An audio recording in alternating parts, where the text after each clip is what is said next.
The Stargate activation klaxon screamed through Cheyenne Mountain's subterranean complex at 0347 hours, dragging night shift personnel from coffee and paperwork into full combat alert.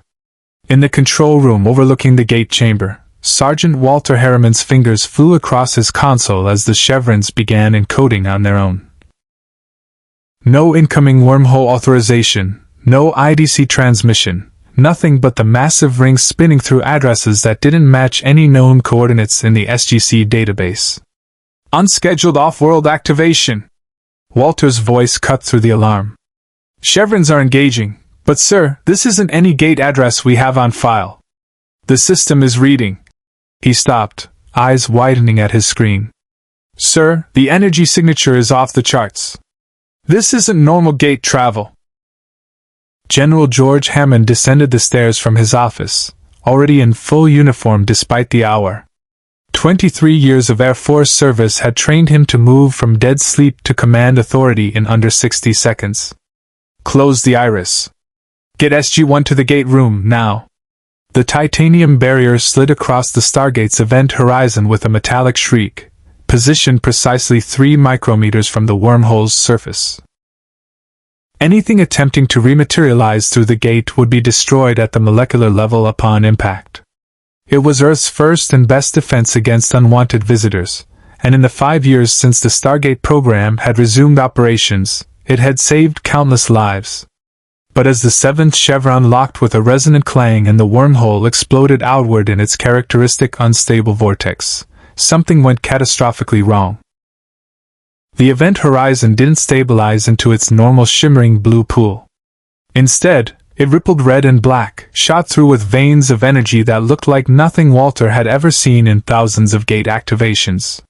The temperature in the gate room spiked 20 degrees in seconds. Monitoring equipment shrieked warnings as radiation levels climbed into dangerous territory. Not Naquata signatures, but something else entirely. Something that made the ancient-built Stargate itself groan under the strain. Energy levels are critical, Walter reported, his professional calm cracking. Sir, whatever's coming through, it's tearing the wormhole apart from the inside. The iris began to glow cherry red. Colonel Jack O'Neill burst into the control room with Major Samantha Carter and Dr. Daniel Jackson half a step behind him, all 3 in tactical gear hastily thrown over whatever they'd been sleeping in. Teal'c followed with the unhurried confidence of a Jaffa warrior who had faced death 1,000 times, his staff weapon held ready. Please tell me this is just a really aggressive MALP return, O'Neill said, moving to Hammond's side while his eyes tracked the crimson chaos in the gate room below. Negative, Colonel. Hammond's jaw was set. We didn't send a MALP. This activation originated off-world, but Major Carter. He gestured to the monitoring station. Carter was already at the console beside Walter, her astrophysicist's mind processing the flood of incomprehensible data. Sir, this energy signature. It's not matching anything in our database.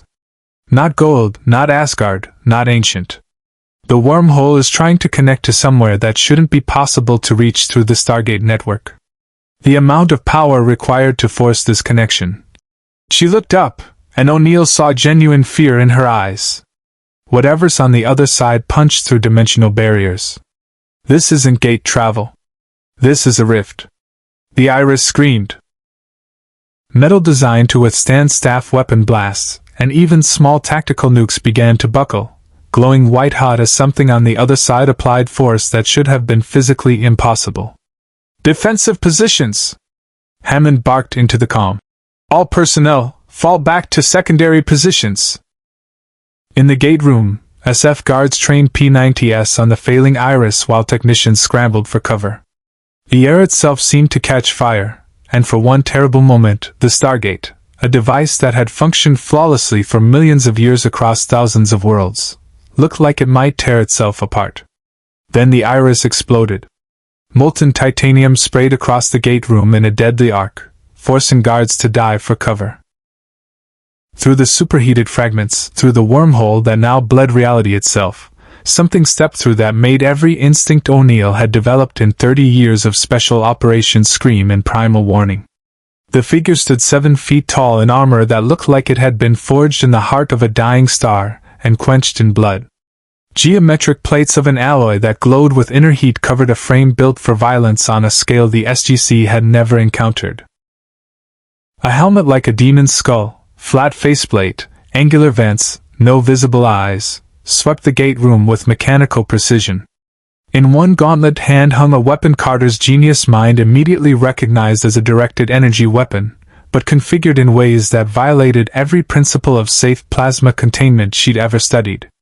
The other hand held what looked like a modified double-barreled shotgun, its design brutal and efficient. But it was the presence that hit them. An aura of such concentrated fury that it seemed to distort the air, a rage so pure and focused that it had burned through dimensions to get here. This wasn't a soldier. This was wrath given form and purpose. The figure's helmet turned toward the SF guards with their leveled P90s. For 3 heartbeats, nobody moved. Then alarms started blaring as the armored warrior raised the energy weapon with casual disregard for the 20 automatic rifles aimed at center mass. "Do not fire!" Hammond's voice thundered through the comm system. "All personnel, hold fire. I repeat, hold your fire." It was the right call. O'Neill could see that immediately. Those guards were good men, well trained, but they were pointing rifles at something that looked like it had walked through hell and come out the other side annoyed. Whatever had just stepped through their Stargate, bullets weren't going to slow it down. Not without serious ordnance, and probably not even then. The warrior's helmet tilted, processing this new environment. The energy weapon didn't lower, but it didn't fire either. Behind the impassive faceplate, calculations were being made. "Daniel," O'Neill said quietly, never taking his eyes off the figure in the gate room. "Please tell me you recognize that armor from some ancient demon mythology or something useful like that." Daniel had his glasses off, cleaning them in that nervous habit that meant his archaeologist's mind was racing through every historical reference he'd ever encountered. "Jack, that's not any historical design I know. But the iconography on the armor, those symbols, they're not linguistic. They're warnings. Or promises." He put his glasses back on, squinting at the figure below. "Whatever that is, it's marked itself as an instrument of divine retribution." "Oh good," O'Neill muttered. "Because we needed more of those." Teal'c stepped forward, his dark eyes studying the warrior with the recognition of one fighter acknowledging another. This warrior has seen much battle. The armor bears the scars of weapons we do not possess. And yet, his symbiote pouch shifted slightly, the Goa'uld larva within reacting to something. "I sense no Goa'uld. But there is power. Ancient power. Power that should not exist in any being not ascended." Carter's fingers flew across her laptop, having connected to the gate room's sensor array. "Sirs, I'm reading energy missions from that armor that are. Sir, this is impossible. The power source in that suit is generating more raw energy than an aquata reactor a tenth its size should be able to produce. And the composition, it's not any element on the periodic table. The molecular structure is stable, but it shouldn't exist in our universe according to known physics." "Carter," O'Neill said with forced calm, "I love it when you science at me, but please tell me you have something more immediately helpful. Like, say, whether that thing is about to vaporize my mountain?" Before Carter could answer, the warrior moved. Not attacking, stepping sideways with predatory grace to get a better view of the control room. The energy weapon tracked with mathematical precision, and O'Neill realized with a chill that this being was conducting threat assessment. The guards were dismissed as minimal danger. The blast doors were evaluated as obstacles, not barriers. And when that faceless helmet fixed on the control room window, on SG-1 standing in full view, the warrior went completely still. Hammond keyed the gate room comm. "This is General George Hammond, United States Air Force, commanding officer of this facility. You have entered a restricted military installation of the planet Earth. Identify yourself and state your intentions." The warrior said nothing. Didn't move. Didn't lower the weapon. "Try it in Goa'uld," O'Neill suggested. Maybe it's one of those mysterious visitor from the stars situations. You know, our usual Thursday. Daniel moved to the comm, cycling through languages with the desperate hope that something would connect. Ancient, Goa'uld, Asgard, Nox, even fragments of dialects from 100 dead worlds. The warrior remained motionless, a statue of armored menace. It does not speak, Teal'c observed. Or it chooses not to. In my years as first prime to Apophis, I encountered warriors who had taken vows of silence. They believed their actions should speak with greater clarity than words ever could. Fantastic, O'Neill said.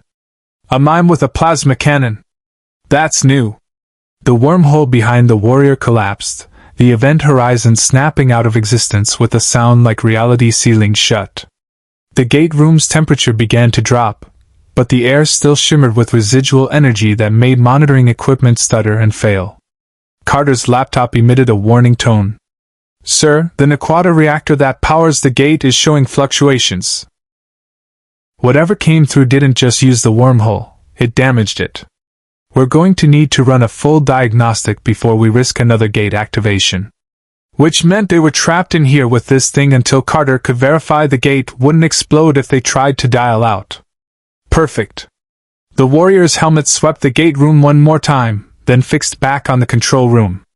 On SG-1. And slowly, deliberately, the energy weapon lowered to a non-threatening position. Not holstered.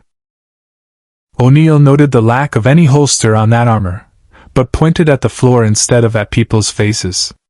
It was the universal gesture of a fighter declaring a temporary ceasefire. I think, Daniel said carefully, it's waiting to see what we do next. Hammond's hand hovered over the emergency lockdown control that would seal the gate room and flood it with enough tranquilizer gas to drop an elephant. Major Carter, your assessment.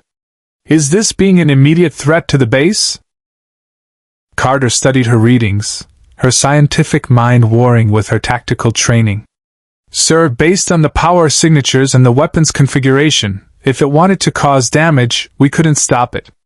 Not with conventional arms. But, she looked up at the warrior standing motionless in their gate room, a figure of armored fury that had burned through dimensional barriers to get here. It's not attacking. It's assessing. Like it's trying to figure out where it is and whether we're hostile.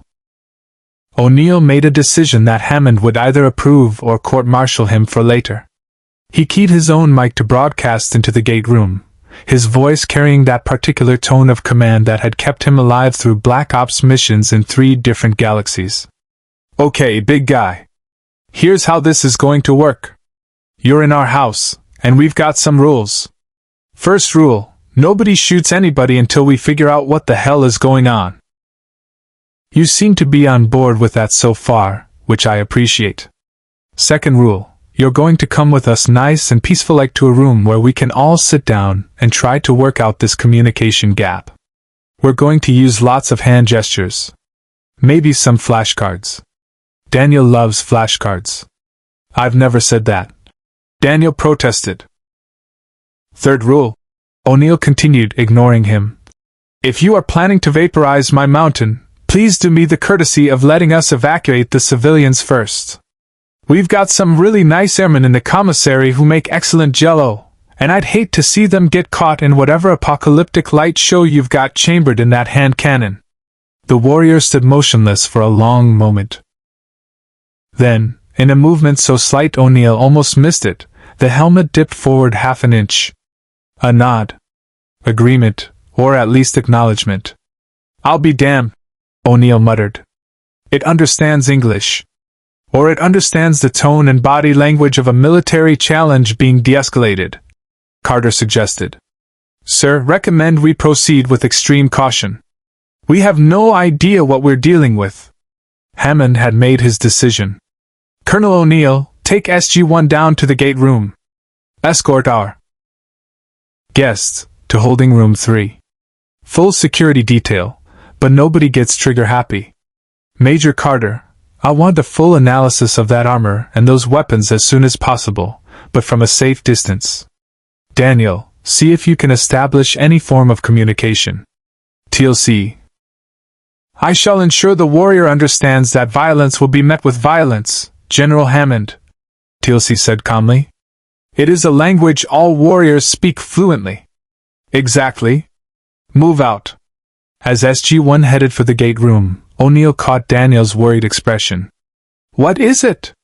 Jack, that armor. Those weapons. The way it just punched through dimensional barriers to get here. Daniel's voice was quiet, meant only for the team. What if it wasn't trying to come here? What if it was running from something worse? O'Neill considered that deeply uncomfortable thought as they entered the gate room, where a warrior forged in hell's fires waited with inhuman patience to see whether Earth would be ally, enemy, or just another battlefield. The Doomslayer had arrived. And the Goa'uld Empire, in all their false divine arrogance, had absolutely no idea what was coming for them. If you want to see more characters enter different universes, hit that subscribe button and drop the name of a character and the universe you'd want to see them in down in the comments below. Indeed. The holding room was designed for potentially hostile alien visitors. Reinforced walls, observation cameras in every corner, a single table bolted to the floor, and chairs that could double as improvised weapons if things went sideways. It had hosted Goa'uld prisoners, Tal'c operatives conducting clandestine meetings, and one memorable afternoon when a very confused Asgard had accidentally beamed into the wrong facility. None of those visits had carried the same weight as watching a 7-foot armored warrior duck through the doorway and immediately conduct a tactical assessment of every exit, sight line, and potential threat in under 3 seconds. O'Neill stood with his back to the wall, P90 held casually but ready, while Teal'c took position on the opposite side. Carter sat at the table with her laptop and a portable scanner array, trying not to look like a scientist who'd just been handed alien technology beyond her wildest dreams. Daniel occupied the chair across from where their guests would presumably sit, a digital tablet loaded with every form of visual communication system he'd cobbled together in the 20 minutes it had taken to escort the warrior from gate room to holding area. The escort had been surreal. 20 SF guards maintaining a security perimeter around a being who clearly could have killed them all without breaking stride. The warrior had complied with every instruction communicated through gesture and tone. Stop here, turn left, enter this room, with the mechanical precision of someone who had survived by understanding hostile environments instantly. Now the Slayer stood in the center of the room, still as a statue, while Hammond's voice came through the overhead speaker. Proceed, SG-1. Daniel tapped his tablet, bringing up a simple image, a stick figure representation of Earth. He pointed to the ground, then to the image. Earth. This is Earth. No response. The helmet's faceplate remained fixed on Daniel with unreadable intensity. Right, okay. Daniel shifted to the next image, a crude drawing of the Stargate. He pointed toward the gate room. Stargate. You came through the Stargate. From. He pulled up a question mark. Where? For the first time since arriving, the warrior moved. One gauntlet hand rose, pointing at the Stargate image on the tablet. Then the hand made a sharp cutting motion through the air, negation, refusal. The gesture was clear, not intentional. Accidental transit, Carter said quietly, her scanner feeding data to her laptop. That would explain the dimensional rift. Something catastrophic happened on the other side, and the energy discharge intersected with an active wormhole. She looked up at the warrior. You didn't mean to come here, did you? The helmet tilted in what might have been acknowledgement. Daniel seized on the breakthrough. Show us. Show us where you came from. He pulled up a blank drawing interface, offering the tablet. The warrior stared at it for 3 full seconds, then reached out with surprising delicacy for such a massive figure. Armored fingers, each capable of crushing steel, O'Neill suspected, manipulated the tablet's interface with practiced precision. Not the fumbling of someone unfamiliar with technology, but the muscle memory of someone who'd used advanced systems extensively. What emerged on the screen made Daniel's blood run cold. The drawing was crude but effective. Massive geometric structures that twisted perspective, rivers of fire, and creatures that look like nightmares given physical form. And in the center, a single figure, the warrior himself, surrounded by what could only be described as carnage on an industrial scale. "Hell," Daniel whispered. "You're drawing hell." The helmet turned toward him. A pause. Then another slight nod. "Oh, for crying out loud," O'Neill muttered. "We got Demon Guy." "We actually got Demon Guy through our extremely expensive, top-secret, interdimensional portal." "Not a demon, Jack." Daniel was leaning forward, his archaeologist's fascination overriding common sense. "A demon hunter. Look at the image, he's fighting them, not with them." He looked up at the towering figure. "You've been fighting in hell. For how long?" The warrior's hand moved across the tablet, drew a circle, then filled it with hash marks until the entire circle was black. "Countless battles. Uncountable time." "Eons," Carter breathed, her scanner array showing readings that made her question her understanding of physics. "Sir, the energy signature in that armor isn't just advanced technology. It's imprinted. Like the suit has been exposed to such extreme conditions for so long that it's fundamentally altered at the quantum level. This armor has survived things that would atomize our most advanced materials." Teal'c stepped forward, and the warrior's helmet tracked him instantly. The Jaffa warrior met that eyeless gaze without flinching. "You are a soldier. I recognize this. You have fought an enemy that does not negotiate, does not surrender, and shows no mercy. And so you have become the same. A weapon forged in eternal war." The Slayer remained motionless, but something in his posture suggested acknowledgement. Recognition of a kindred spirit. "Indeed," Teal'c continued. "I too have served in armies that crusade across worlds. I have witnessed horrors committed in the name of false gods. But I made a choice to fight against those gods, to free my people from slavery." He paused. "The question before us now, what will you fight here?" It was the right question. Daniel saw it immediately in how the warrior's attention sharpened, in the subtle shift of stance that suggested a predator catching a scent. O'Neill saw it too. "Teal'c, maybe we don't give Demon Guy ideas about what needs fighting until we—" The warrior moved to the table, ignoring O'Neill's protest. His gauntlet hand pointed at Teal'c's abdomen, where the symbiote pouch lay beneath his uniform. Then the hand formed a shape, something writhing, serpentine. The energy weapon rose slightly, not quite pointing at Teal'c but making the implication clear. "Whoa, whoa!" O'Neill's P90 came up. "Nobody's shooting Teal'c. House rule number 1. But Teal'c raised a hand, staying O'Neill's response. "He has detected my symbiote. And his reaction tells me everything I need to know." The Jaffa's eyes narrowed. "You have fought parasitic enemies before. Beings that invade and corrupt hosts." The helmet dipped. "Affirmative." Carter's mind raced ahead, connecting dots with the terrifying speed that made her the SGC's chief astrophysicist. "Sir, if his experience is with parasitic entities, and he's reading Teal'c's symbiote as a threat." She looked up at Hammond's observation window. "We need to be very careful about how we introduce the concept of the Goa'uld." "Too late," Daniel said, pulling up an image on his tablet, a photograph recovered from a mission briefing, showing the Goa'uld symbiote in its natural serpent form. He held it up. "This is what's inside Teal'c. It's called a Goa'uld. But Teal'c is our friend. The symbiote keeps him alive. Do you understand? Friend. Ally." The Slayer stared at the image. Then at Teal'c. Then back at the image.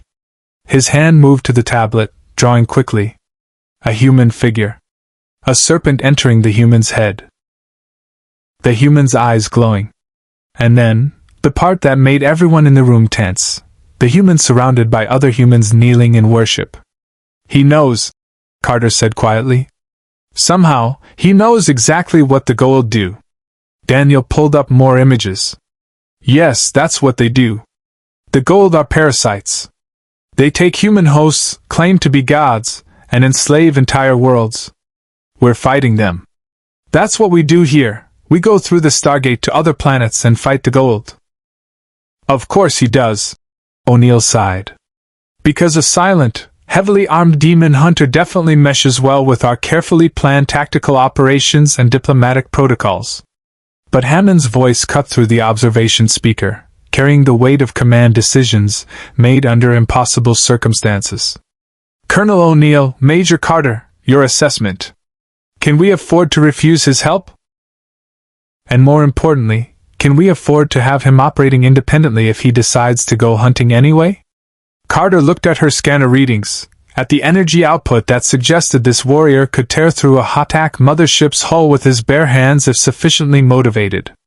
Sir, if even half of what I'm reading is accurate, he's a weapons platform disguised as a person.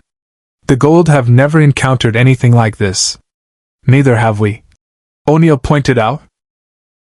And we're supposed to be the good guys who know what our weapons do before we deploy them. Teal'c's voice was calm, measured. The Goa'uld have parasitized humanity for thousands of years. They have enslaved entire populations, murdered billions, and claimed divinity through terror. If this warrior has indeed fought parasitic evil for eons, he looked at the Slayer with something approaching respect. Then perhaps he is precisely the weapon we need. The Goa'uld believe themselves untouchable, protected by their superior technology and stolen human hosts. They have never faced something that fought demons in hell itself and emerged victorious. The Slayer's helmet turned to Teal'c. For the first time, the warrior extended his hand, the human gesture of alliance, of warriors acknowledging mutual purpose. Teal'c clasped the offered gauntlet. Indeed. We shall teach the false gods to fear.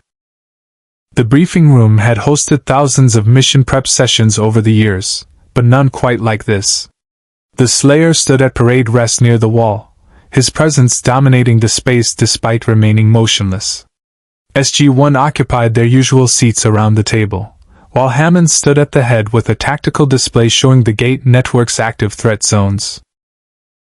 Carter had spent 6 hours analyzing the Predator suit's energy signatures while the warrior submitted to observation with patient tolerance. Her preliminary report sat on the table, redacted sections marked for eyes-only classification that would probably stay buried for decades. Gentlemen, ladies, Hammond began, nodding toward Carter and the warrior whose gender they'd confirmed through medical scans. In 30 years of military service, I've learned that sometimes the enemy of my enemy isn't quite a friend, but they're definitely someone you want on your side of the battlefield. Our guest has made his intentions clear. He wants to fight the Goa'uld. The question before us is whether we integrate him into our operations or watch him tear through the Gate network independently. With respect, sir, O'Neill said, we're talking about bringing someone who literally fought in hell on missions with my team. I'm all for creative solutions, but this is pretty far outside standard operating procedure. Your objection is noted, Colonel. Major Carter, your technical assessment?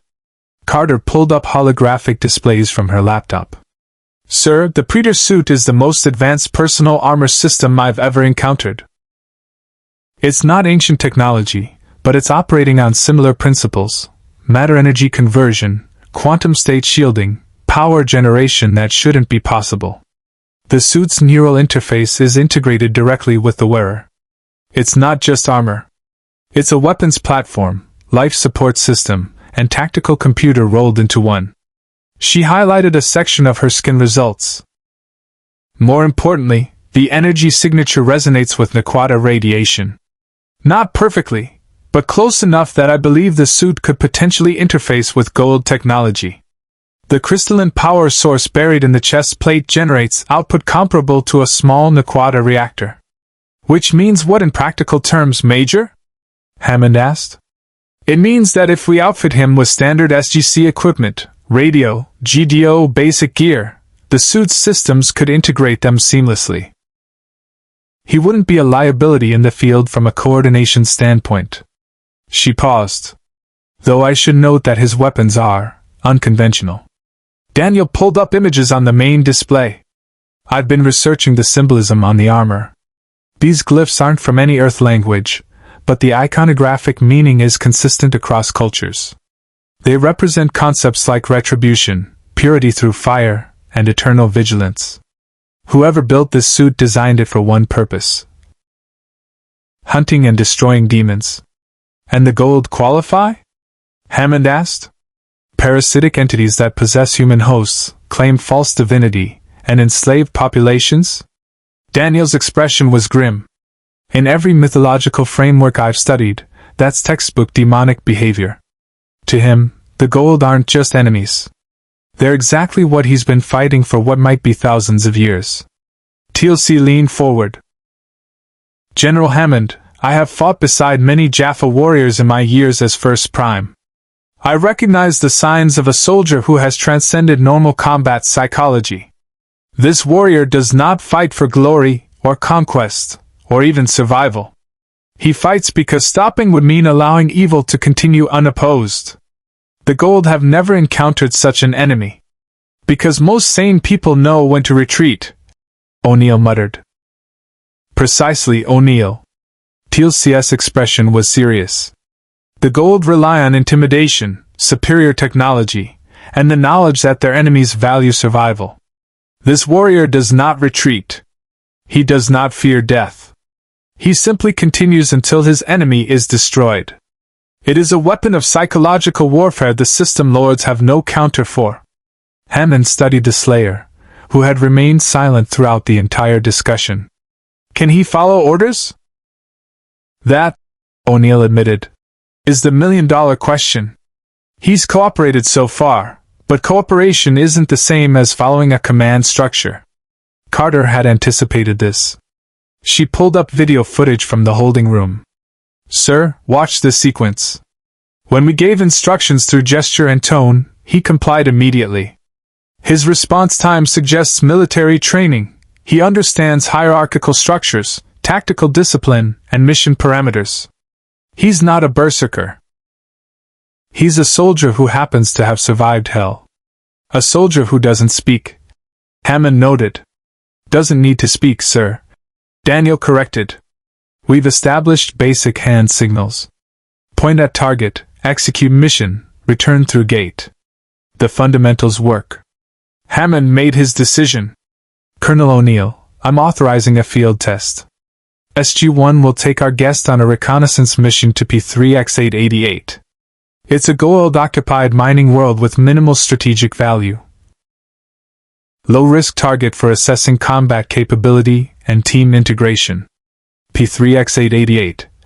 O'Neill repeated. That's the planet designated as Soker's former territory, currently under minor system lord control. Light Jaffa presence, slave labor operation, standard Goa'uld ugliness. Correct. Your mission is reconnaissance only. Observe the mining operation, assess whether it's worth a future strike, and return. If our guest can handle a simple recon without compromising the mission, we'll consider more extensive integration. And if he decides recon only means kill everything with a symbiote? O'Neill asked. Then you abort and return immediately. I'm authorizing you to use whatever means necessary to maintain mission security, including emergency gate shutdown if required. Hammond's expression softened slightly. Jack, I know this is unorthodox. But the Goa'uld are consolidating power in 3 sectors simultaneously. Anubis is building something in the Tartarus system that has the Tal'c extremely worried. We need every advantage we can get. Carter closed her laptop. Sir, there's one more factor. The Predator suit's shielding generates a unique energy signature. If the Goa'uld detect it on long-range sensors, they're going to want to know what it is. We could be painting a target on his back. The Slayer's helmet turned toward Carter. Then, deliberately, he tapped the chest plate of his armor where the power source pulsed with inner fire. The gesture was clear. Let them come. Right. O'Neill sighed. Because that's exactly the attitude we want on a stealth reconnaissance mission. But Teal'c was nodding slowly. The Goa'uld respect strength. They understand fear. If even one system lord witnesses what this warrior can do, word will spread. The false gods will begin to doubt their invincibility. Psychological warfare, Hammond said. Undermine their confidence before the shooting starts. More like undermine their confidence while the shooting starts. O'Neill corrected. Sir, I want it on record that I think this is crazy. But, he looked at the Slayer, at the warrior who had fought demons in hell and emerged not broken but refined into a weapon of absolute purpose. If we're doing this, we do it right. Full tactical integration, clear signals, and everyone comes home. That includes tall, silent, and heavily armed over there. Hammond stood. SG-1, you have a go. Mission briefing at 0600 tomorrow. Dismissed. As the team filed out, Carter lingered, approaching the Slayer with her scanner. I need to run one more diagnostic on your suit's shield harmonics before we go through the gate. Just to make sure the wormhole transit doesn't destabilize your power systems. Is that okay? The Slayer extended his arm, allowing her access to the armor's systems. She worked in silence for a moment, then spoke quietly. You know, we're taking a huge risk bringing you into active operations. But I've read the mission reports from every SG team for 5 years. The Goa'uld take human hosts, good people, innocent people, and turn them into slaves or worse. We try to save them when we can, but sometimes. She looked up at the impassive faceplate. Sometimes the host dies anyway, and we have to live with that. I'm guessing you understand that kind of calculation. The Slayer's hand moved to his chest, where beneath the armor a human heart beat with the rhythm of someone who had endured far more than any human should. Then his hand extended, palm up, an offering, a promise. Carter placed her hand in his gauntlet palm, feeling the armored fingers close with surprising gentleness. We'll get through this together. Welcome to SG-1. In the armory, O'Neill was already prepping gear when Teal'c joined him. You thinking what I'm thinking, T? That we are about to introduce the Goa'uld to a form of warfare they have never imagined? Yep. That's exactly what I'm thinking. O'Neill loaded a P90 magazine with practiced efficiency. Also thinking that Hammond's right. We need every advantage. The Goa'uld have gotten too comfortable. Maybe it's time someone reminded them what it feels like to be prey instead of predator. Indeed, Teal'c said, a grim smile crossing his face. The false gods believe themselves untouchable. Tomorrow, they learn otherwise. The gate room at 0530 hours hummed with pre-mission energy. SG-1 stood in full tactical gear, P90s, combat vests laden with magazines and equipment, radio headsets linked to the SGC's command network. Standard loadout for a recon mission into hostile territory. The Slayer stood among them, a figure from another reality entirely. Carter had spent the night integrating a GDO transmitter into the Predator suit's systems, along with a radio receiver calibrated to their tactical frequency. The warrior had watched her work with the patience of someone who understood that preparation prevented catastrophic failure. Okay, one more time, O'Neill said, running through hand signals. Fist up means stop. 2 fingers pointed means enemy contact. Finger across throat means abort mission. He demonstrated each gesture. You remember all that? The Slayer replicated each signal perfectly, his massive frame moving with precision that belied his size. Good. Now the important one. O'Neill pointed at himself, then swept his hand to encompass the entire team. I'm in command. You follow my orders. When I say we leave, we leave. When I say hold fire, you hold fire. Are we clear? The helmet tilted forward. Acknowledgement. I really hope that means yes. O'Neill muttered, then addressed Hammond in the control room. SG-1 ready for departure, sir. Hammond's voice came through the speakers. You have a go, Colonel.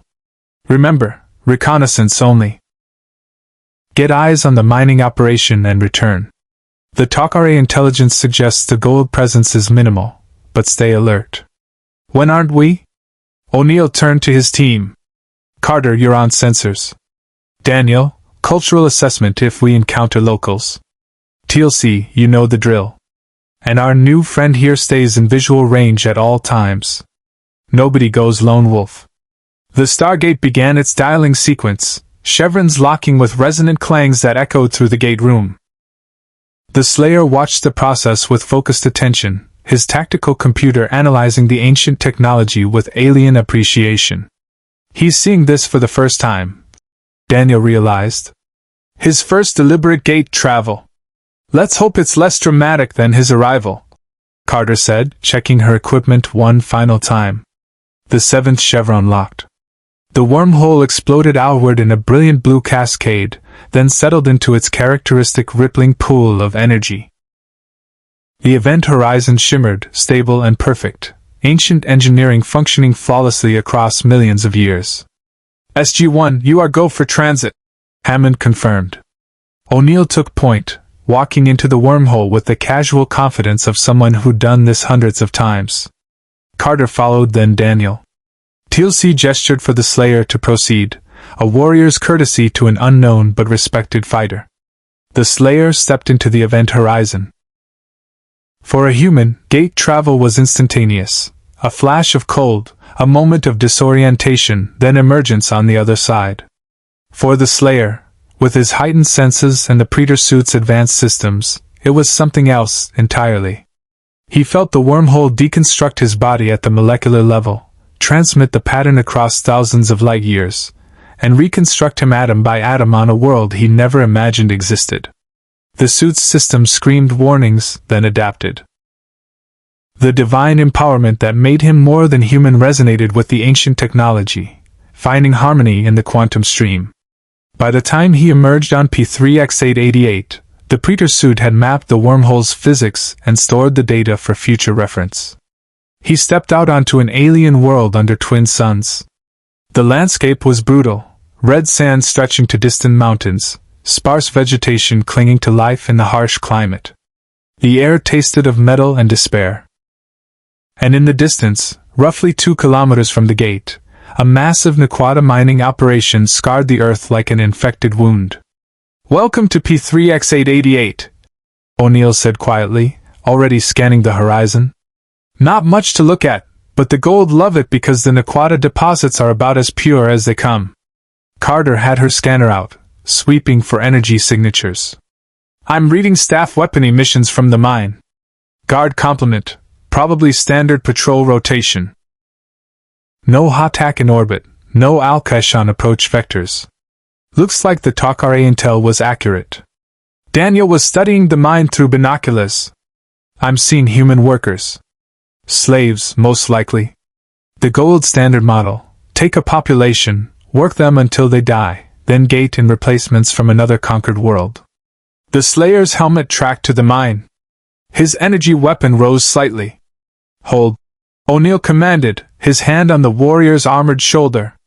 "We observe first. Rules of engagement. We do not fire unless fired upon. We're here to gather intelligence, not start a war. Clear?" The Slayer's helmet turned to O'Neill.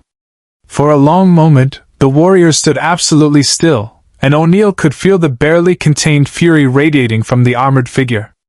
Everything about the Slayer's existence screamed for immediate action, for righteous violence against the parasites enslaving innocent humans. But the helmet dipped forward. "Understood." "Thank you," O'Neill said, meaning it. "Teal'c, take point. Standard recon formation." They moved across the desert terrain with practiced efficiency, using the scattered rock formations for cover. The Slayer adapted to their tactical movement immediately, his enhanced senses picking up threats before the team's equipment could register them. Halfway to the mine, Teal'c raised a fist. Everyone froze. "Jaffa Patrol," he whispered, pointing to a ridge 200 meters ahead. "For warriors, standard reconnaissance pattern. They have not detected us." Through his scope, O'Neill could see them, Jaffa in ornate armor, staff weapons held ready, scanning the desert with the arrogance of warriors who believed themselves the apex predators of this world. Servants of a false god, enslaved from birth to carry a parasitic larva that both sustained them and chained them to their Goa'uld masters. The Slayer's energy weapon tracked the patrol with mechanical precision. "Negative," O'Neill hissed. "We avoid contact. They pass by, we continue mission." But the universe had other plans. One of the Jaffa stopped, his hand moving to the symbiote pouch in his abdomen. The larval Goa'uld was sensing something, not the humans hiding in the rocks, but the massive energy signature of the Predator suit's power core. The Jaffa leader barked an order in Goa'uld, and the patrol changed direction, moving toward SG-1's position. They've detected something, Carter warned, her scanner showing the Jaffa's approach vector. The suit's energy output, they're reading it as a technology signature. So much for stealth, O'Neill muttered. Okay, new plan. We let them get close, try to bluff our way through. Teal'c, you do the talking. You're a wandering Jaffa, we're your prisoners, and tall and scary here is. I don't know, figure something out. They will demand to see his face, Teal'c warned. Jaffa protocol requires visual confirmation of prisoners. The Slayer's hand moved to his helmet. For the first time since arriving at the SGC, he began to remove it. Whoa, wait, Daniel said. You don't have to. The helmet came off with a hiss of equalizing pressure. The face beneath was human, but only barely. Scarred beyond measure, with tissue that looked like it had been burned and healed countless times. Eyes that had witnessed horrors beyond imagining stared out with absolute focus. The face of a man who had died and come back so many times that mortality had lost all meaning. But it was the expression that caught them, no fear, no hesitation. Just patient, limitless fury held in check by iron discipline. Holy! O'Neill breathed. The Jaffa crested the ridge, staff weapons raised. Their leader's eyes glowed briefly as his symbiote assessed the situation. Travelers! Identify yourselves in the name of Lord Khonsa. Teal'c stepped forward, his bearing that of a first prime.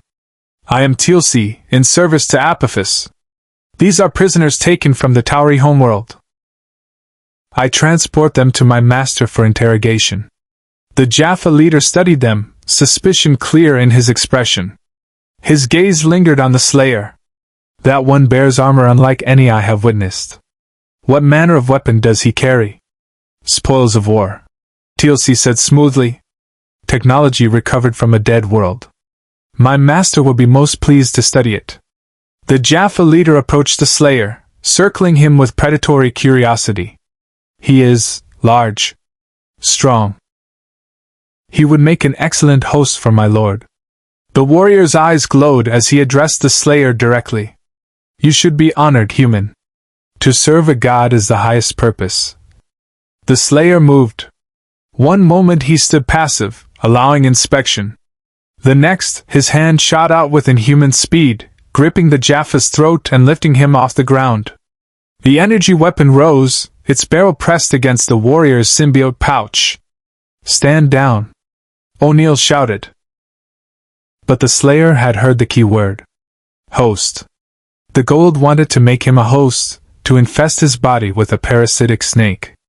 Exactly like the demons he'd fought for eons, wearing stolen bodies and claiming divinity. The other three Jaffa raised their staff weapons. Energy crackled at the weapon tips. The situation had gone critical in less than 3 seconds. Time crystallized. The Jaffa leader dangled in the Slayer's iron grip, his eyes bulging as armored fingers compressed his throat.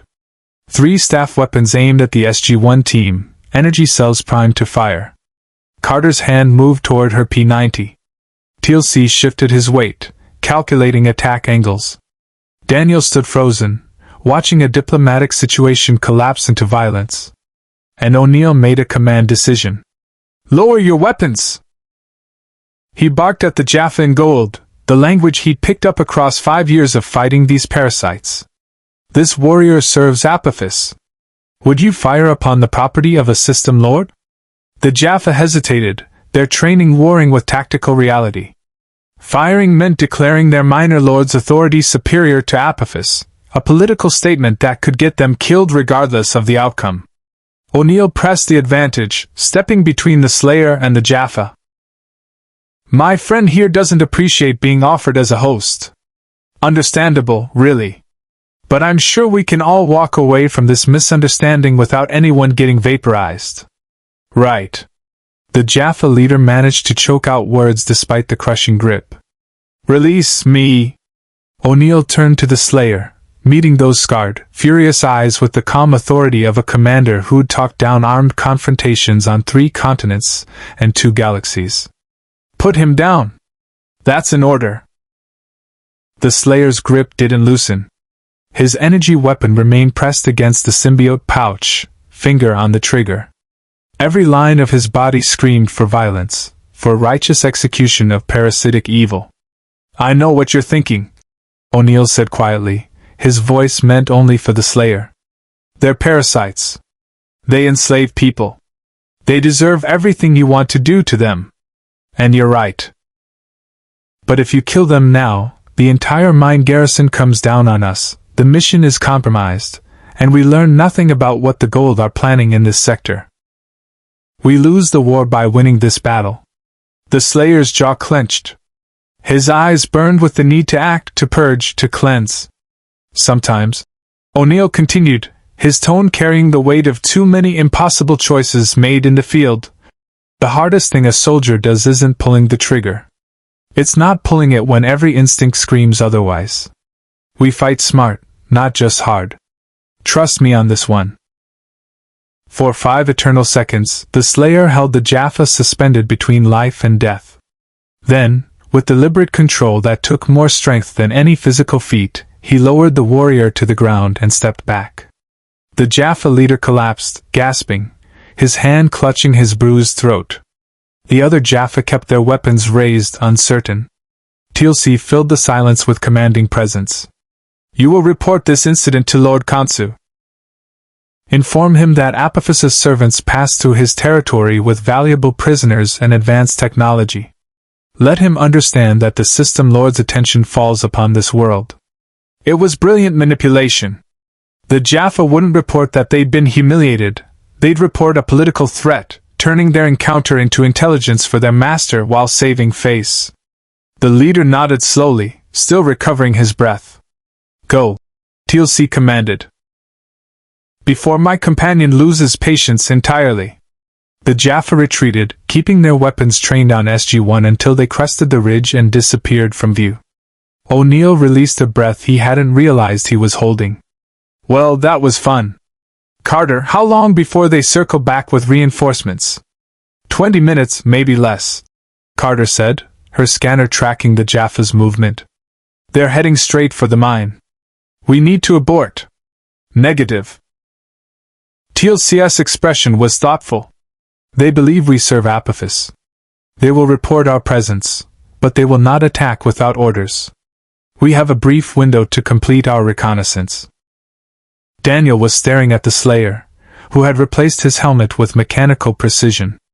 "You stopped. I wasn't sure you would." The Slayer's helmet turned toward Daniel. One hand rose, making the gesture O'Neill had taught him, finger across throat. "Abort mission." The warrior was asking if he'd compromised their objective. "No," O'Neill said firmly. "You followed orders when it counted. That's what matters. But we need to move fast now. Carter, can you get sensor readings from here?" She adjusted her equipment, pointing it toward the distant mine. "Affirmative, sir. I'm reading, wait." Her expression shifted to concern. "Colonel, there's a massive Naquadah signature at the mine's central structure. Much larger than standard mining equipment should generate." "Define massive," O'Neill said, already not liking where this was going. "Weapons-grade refined Naquadah. Tons of it, stockpiled in what looks like a fortified bunker." She looked up, her scientist's mind racing through implications. "Sir, this isn't just a mining operation. They're building something. The energy configuration matches a power core assembly, possibly for a HATAC, but the scale is wrong. It's too concentrated." Teal'c moved to study her readings. "A weapon. Lord Khonsu is constructing a weapon that requires substantial Naquadah power. This explains why the Takari were concerned about this system." "Fantastic," O'Neill muttered. "So our simple recon mission just became a strategic intelligence priority. Daniel, any idea what kind of weapon we're looking at?" Daniel had been sketching the mine's layout in his notebook. "The central structure has architectural elements I recognize from ancient designs. Not exact copies, but derivative. The Goa'uld have been reverse engineering ancient technology for millennia. If they're building something that combines ancient principles with Naquadah power cores, it could be a bomb, Carter finished. Or an energy weapon capable of destroying ships, or even planets. We need samples, schematics, anything that tells us what they're building. O'Neill looked toward the mine, calculating. Which means infiltration. In broad daylight. With a garrison that's now been alerted to our presence. Anyone else think this plan is getting worse by the minute? The Slayer stepped forward, pointing at the mine then at himself. The meaning was clear, I'll go. Absolutely not, O'Neill said. You're about as subtle as a tactical nuke, and we need stealth, not shock and awe. But Teal'c was nodding slowly. O'Neill, consider this, the Jaffa will report our presence. They will tighten security around the perimeter, anticipating infiltration attempts. What they will not anticipate is a direct assault.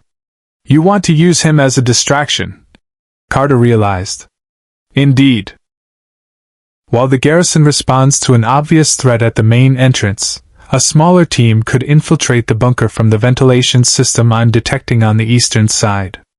O'Neill studied the Slayer, this warrior who had fought demons in hell and emerged not broken but sharpened into a weapon of absolute purpose. Can you handle an entire garrison? We're talking maybe 50 Jaffa, plus whatever else they have in there. The Slayer's response was to chamber a round in his energy weapon with a sound like thunder preparing to speak. I'll take that as a yes, O'Neill sighed. Okay, new plan. Daniel and I infiltrate the bunker while our walking apocalypse here creates enough noise to wake the dead. Carter, Teal'c, you provide overwatch and extraction support. When we signal, everyone books it back to the gate at maximum speed. Colonel, Carter said carefully, we're talking about sending him into a fight where he'll be massively outnumbered. What if? Major, look at him.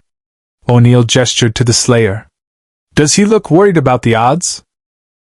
The Slayer stood motionless, radiating patient anticipation. This was what he was built for. What he'd done for eons. The numbers didn't matter. The weapons didn't matter. Only the mission mattered. He'll need an entrance strategy, Teal'c said.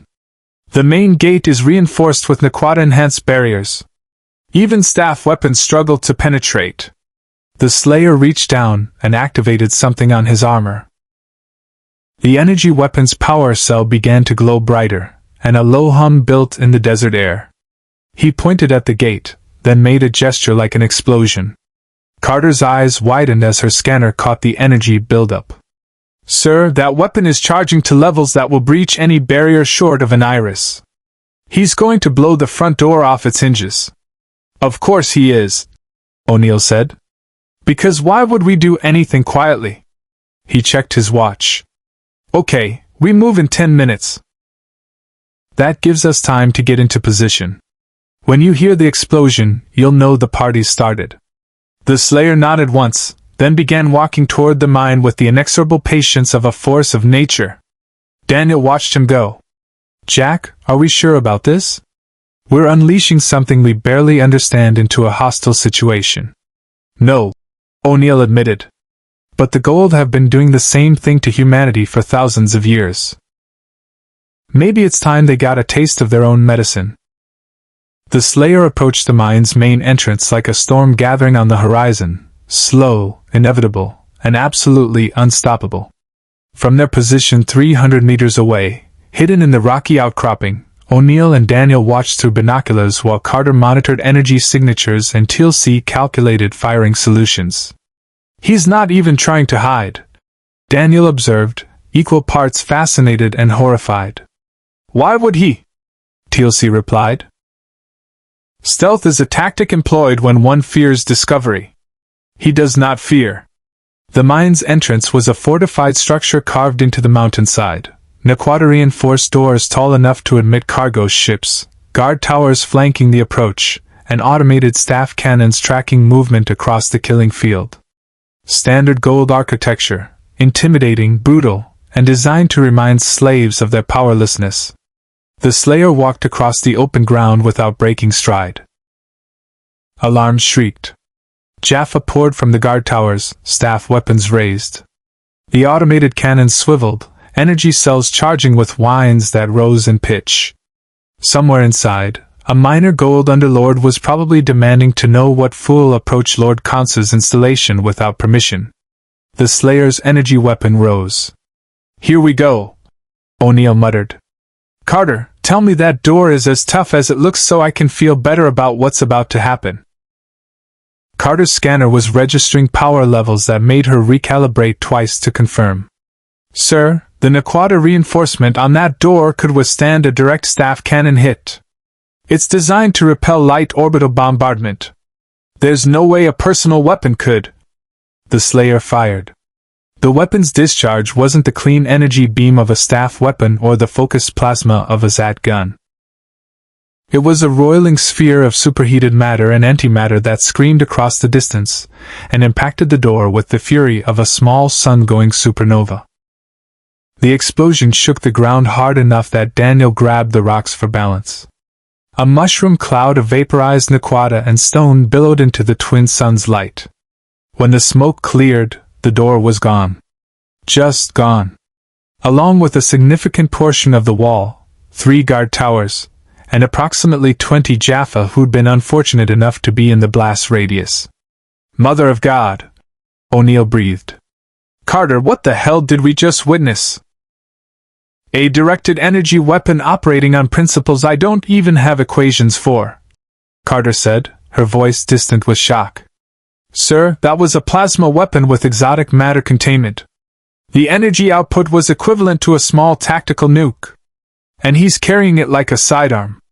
Through the settling dust, the Slayer walked into the mine.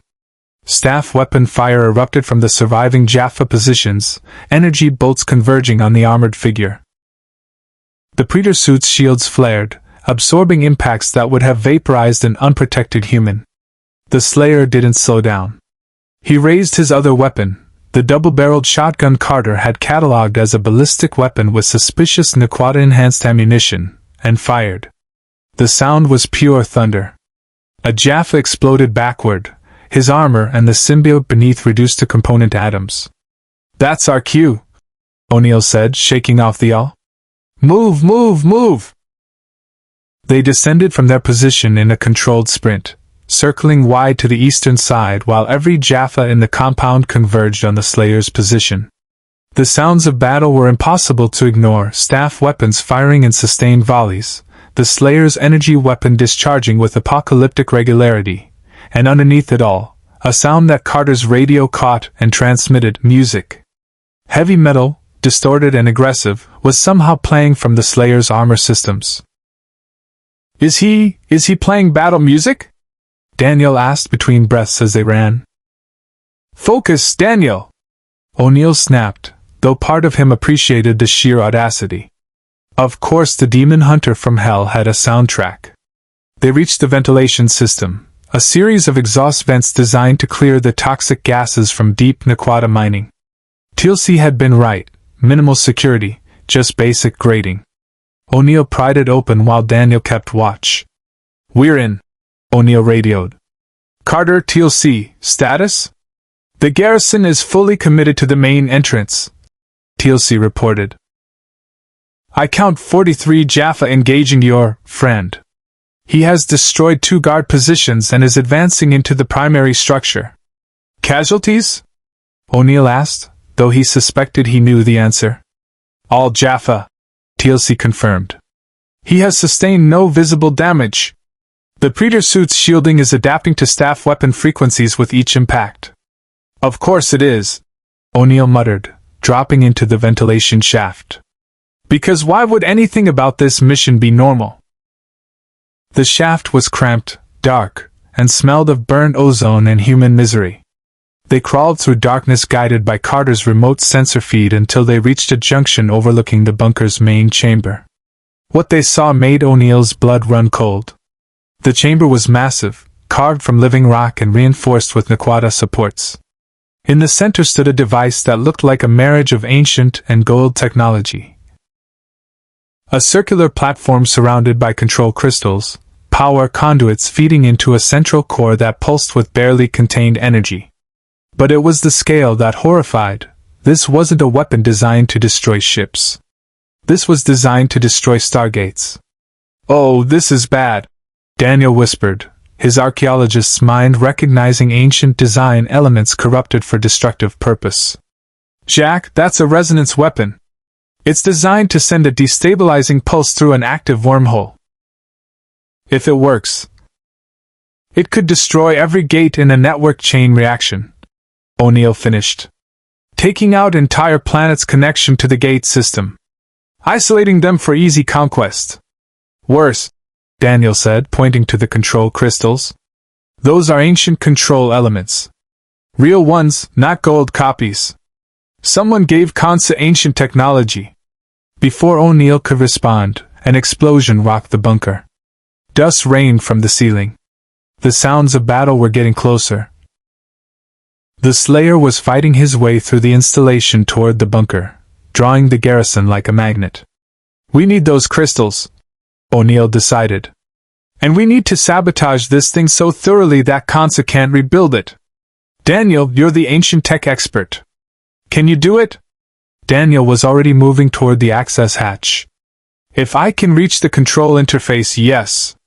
But Jack, this is sophisticated work. I need time. Then I'll buy you some."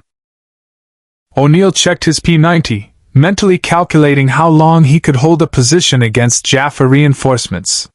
They dropped into the bunker, landing in a crouch. Daniel sprinted for the device while O'Neill took position behind an aquatic crate, establishing a defensible choke point at the entrance. The bunker had two access points, the main corridor where the battle raged, and the service entrance they'd infiltrated through. Daniel's fingers flew over the ancient control interface, his years of study finally paying dividends. "It's encrypted, but the base code is ancient standard. I can crack this, I just need." The main corridor exploded inward. The Slayer crashed through an aquatic-reinforced wall like it was paper, locked in close combat with 3 Jaffa warriors. Staff weapons were useless at this range, so the Jaffa had drawn shock clubs and were attempting to subdue through coordinated strikes. It wasn't working. The Slayer caught one warrior's arm mid-swing, twisted, and used the Jaffa's own momentum to hurl him into his companions. All 3 went down in a tangle of limbs. The Slayer's boot came down on one symbiote pouch with crushing finality. The Goa'uld larva died with a screech that echoed in the confined space. Then the warrior's helmet turned, and O'Neill realized they'd been seen. For one terrible moment, O'Neill thought the Slayer might not recognize them, that the battle fury had consumed all else, turning him into the mindless berserker O'Neill had feared.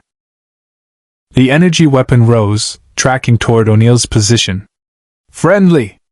O'Neill shouted, raising his hand in the recognition signal they practiced. "We're friendlies!" The weapon lowered immediately. The Slayer's helmet dipped in acknowledgement, then turned back to the corridor as more Jaffa appeared, their war cries echoing through stone. "Daniel, how's that sabotage coming?" O'Neill called. "Almost there. The crystals are integrated into a feedback loop. If I reverse the power flow..." Daniel's hands manipulated ancient controls with desperate speed. "There. The device will overload in 90 seconds. We need to leave now. Everyone out," O'Neill commanded.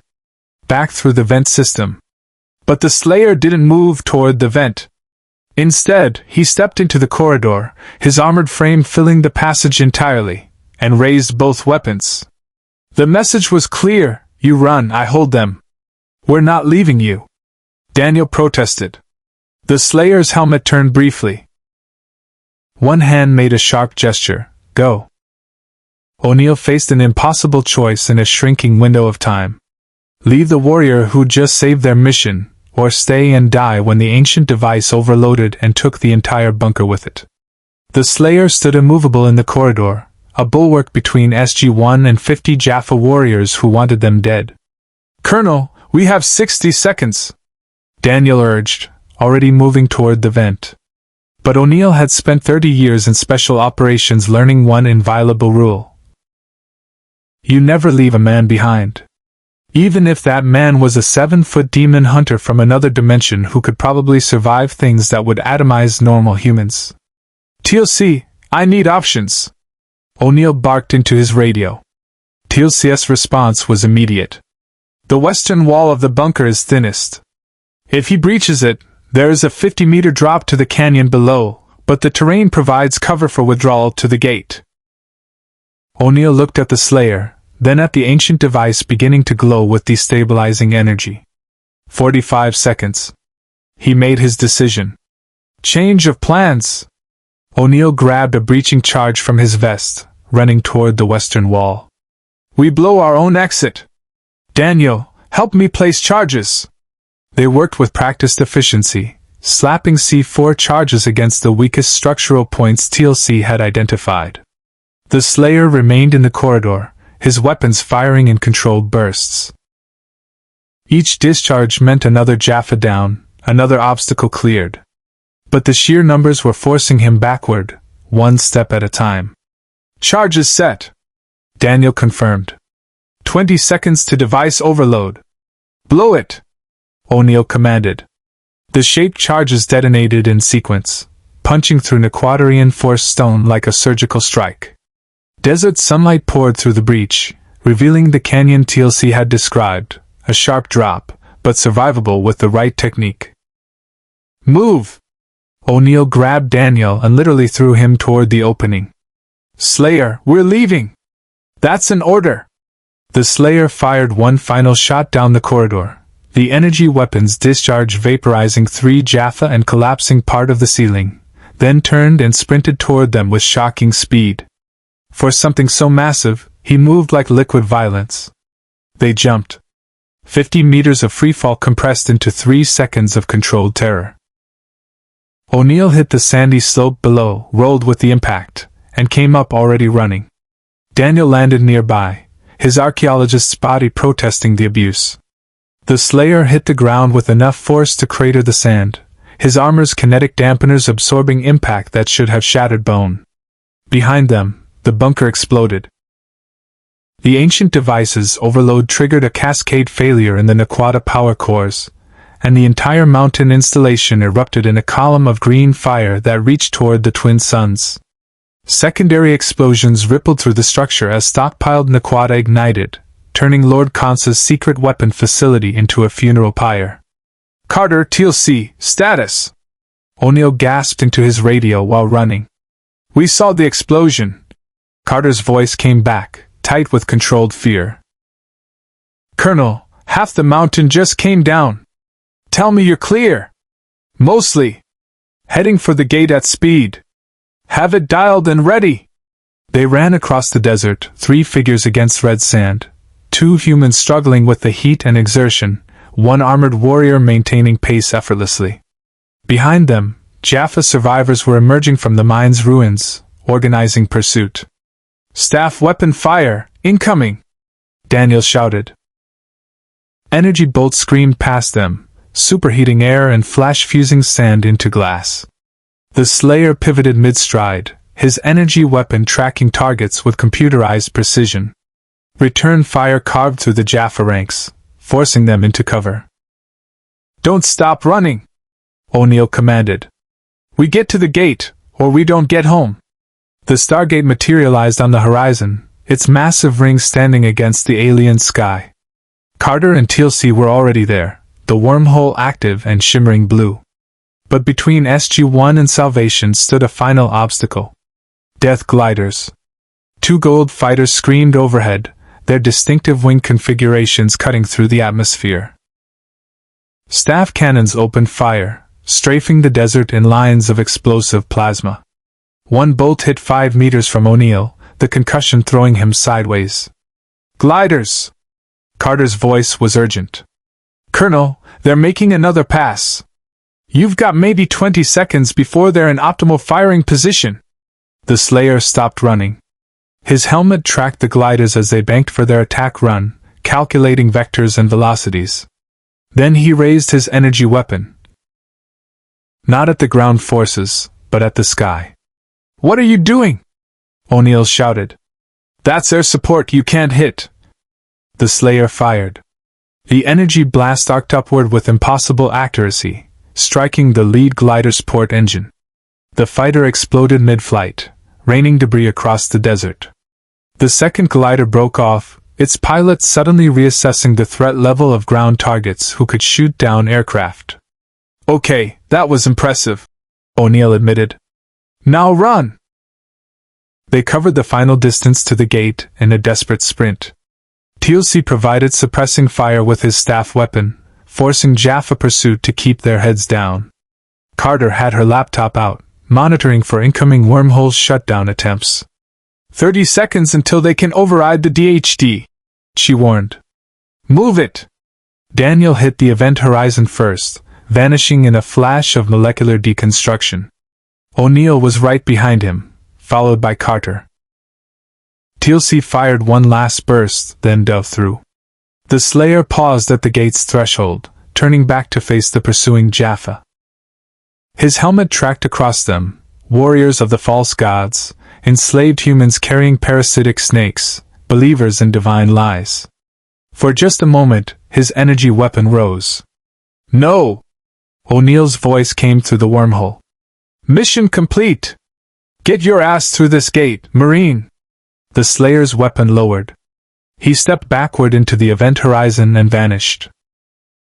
In the SGC gate room, SG-1 materialized in rapid sequence, collapsing through the Stargate with the controlled chaos of a hot extraction.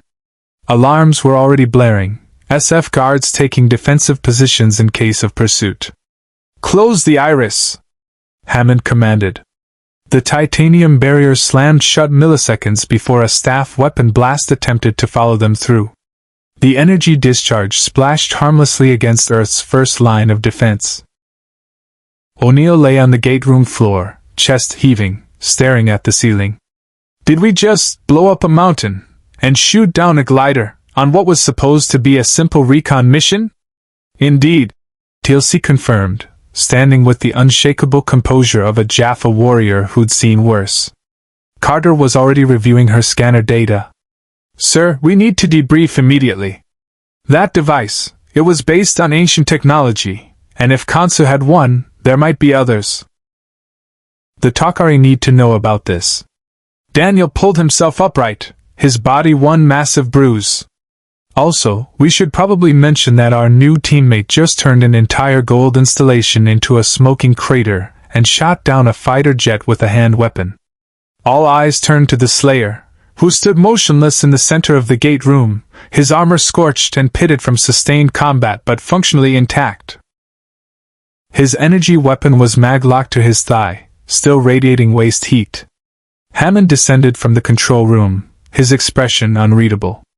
"Colonel O'Neill, Major Carter, Dr. Jackson, Teal'c, and our guest. Infirmary for medical clearance, then my office. We have a lot to discuss." "Sir," O'Neill began, "about the whole destroying an entire mountain thing." "Saved it for the debriefing, Colonel." Hammond's eyes moved to the Slayer. "That said, effective work. All of you." The Slayer's helmet dipped forward. Acknowledgement. Respect between soldiers who understood that sometimes, the mission required unconventional solutions. As they filed toward the infirmary, Daniel fell into step beside the Slayer. "You know, when you stopped at the gate. You could have stayed and fought. Why didn't you?" The Slayer's helmet turned toward him. One hand rose, making the gesture O'Neill had taught him on day one, pointing at O'Neill, then sweeping to encompass the whole team. "Orders. Team. You followed orders," Daniel said quietly. "Even when every instinct probably told you to keep fighting." The helmet dipped. "Affirmative." Daniel smiled. "Welcome to SG-1. The debriefing lasted 3 hours. Hammond listened with increasing concern as SG-1 described the ancient-derived weapon, the Slayer's combat effectiveness, and the geopolitical implications of destroying a System Lord's secret installation. By the time they finished, the general's expression had shifted from concern to something approaching strategic opportunity. "Let me make sure I understand," Hammond said, reviewing Carter's technical readouts. "Lord Khonsu was building a weapon capable of destroying stargates through resonance cascade. You sabotaged it, destroyed the facility, and in the process demonstrated that we have an asset capable of single-handedly engaging Goa'uld forces at levels we've never achieved before. That's the diplomatic version, sir, O'Neill confirmed. The less diplomatic version involves a lot more explosions and one very angry minor system lord who's going to want revenge. Khonsu is the least of our concerns. Hammond pulled up a star map showing the Goa'uld territories.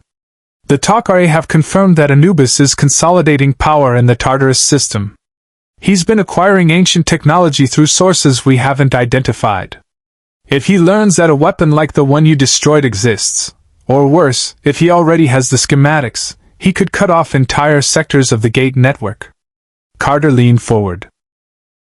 Sir, with your permission, I'd like to analyze the control crystals Daniel recovered. If we can understand how the Goa'uld adapted ancient technology for destructive purposes, we might be able to develop countermeasures. Permission granted. But Major, I want safeguards. We're not building our own doomsday weapon. Understood, sir. Hammond's attention shifted to the Slayer, who had stood silent throughout the entire debriefing.